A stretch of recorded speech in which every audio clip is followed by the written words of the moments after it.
BJP के खिलाफ तीसरे मोर्चे के गठन की अटकलों के बीच चुनावी रणनीतिकार प्रशांत किशोर ने अगले लोकसभा चुनाव में किसी तीसरे या चौथे फ्रंट पर बीजेपी को हराने की संभावना को खारिज कर दिया है। प्रशांत किशोर ने कहा है कि उन्हें ऐसा नहीं लगता कि तीसरा या चौथा मोर्चा सफलतापूर्वक बीजेपी को चुनौती दे सकता है। वहीं आपको बता दें कि सोमवार को प्रशांत किशोर एनसीपी चीफ शरद पवार से मिले। यह मुलाकात इसलिए भी थी क्योंकि बीते 10 दिनों में दोनों की ये दूसरी मीटिंग थी। प्रशांत किशोर ने ये भी कहा है कि तीसरा मोर्चा जांचा परखा हुआ है और ये मौजूदा राजनीतिक परिदृश्य में फिट नहीं बैठता। कोरोना की दूसरी लहर ने भारत में जमकर तांडव मचाया था, लेकिन अब संक्रमण के आंकड़ों में दिन प्रतिदिन गिरावट देखी जाती है। इसके बावजूद महाराष्ट्र और केरल की बात की जाए तो ऐसे दो राज्य हैं जहां अभी तक अन्य राज्यों की तुलना में अधिक मामले देखने को मिल रहे हैं। हालांकि अगर महाराष्ट्र की बात की जाए तो महामारी की शुरुआत से ही सबसे बुरी तरह प्रभावित राज्यों में से एक बना हुआ है, लेकिन केरल ने पहली बार लहर के दौरान प्रकोप को अच्छी तरह से नियंत्रित करने में कामयाबी हासिल की। लेकिन पिछले कुछ महीनों से यहाँ भी हालात बिगड़े हैं। पंजाब में जारी कैप्टन अमरिंदर सिंह और नवजोत सिंह सिद्धू की कलह अब कांग्रेस आलाकमान तक पहुंच चुकी है। कैप्टन खुद दिल्ली में हैं और आज समिति के सामने पेश होने वाले हैं। आपको बता दें कि सिर्फ पंजाब ही अकेला ऐसा राज्य नहीं है जहां कांग्रेस में इतनी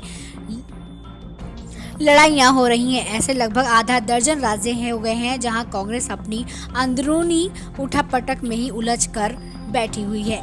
बीते दिनों राजस्थान के पूर्व डिप्टी सीएम सचिन पायलट भी दिल्ली आए थे और कर्नाटक चीफ डीके शिव कुमार भी। पायलट जहां अशोक गहलोत के साथ काम करने को राजी नहीं है तो वहीं डीके शिव कुमार भी अपने सहयोगी के सिद्धरामैया के समर्थकों से खासा नाराज हैं। केरल के कोल्लम जिले के सतमकोटा में सोमवार सुबह एक 24 साल महिला अपने घर के अंदर मृत पाई गई। महिला के परिवार का आरोप है कि दहेज को लेकर पति उसे रोज प्रताड़ित करता था। बैचलर ऑफ आयुर्वेदिक मेडिसिन और सर्जरी के स्टूडेंट बिस्मया ने किरण से शादी की थी, जो कोल्लम जिले के मूल निवासी हैं और मोटर वाहन विभाग में काम करता है।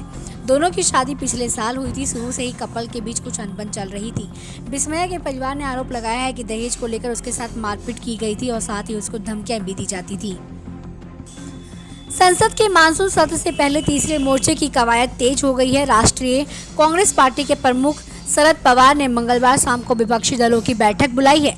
बैठक में तृणमूल कांग्रेस, राजनीतिक राष्ट्रीय जनता दल और आम आदमी पार्टी सहित कई अन्य पार्टियों के नेताओं को भी आमंत्रित किया गया है। शरद पवार ने विपक्षी दलों की बैठक बुलाने का फैसला चुनाव रणनीतिकार प्रशांत किशोर से मुलाकात के बाद किया है। प्रशांत ने सोमवार को राजधानी दिल्ली में शरद पवार से मुलाकात की थी। हालांकि आपको बता दें कि 10 दिन में प्रशांत की पवार से ये दूसरी मुलाकात थी। विपक्षी दलों की बैठक राष्ट्रीय मंच की बैनर के तले होने की उम्मीद है।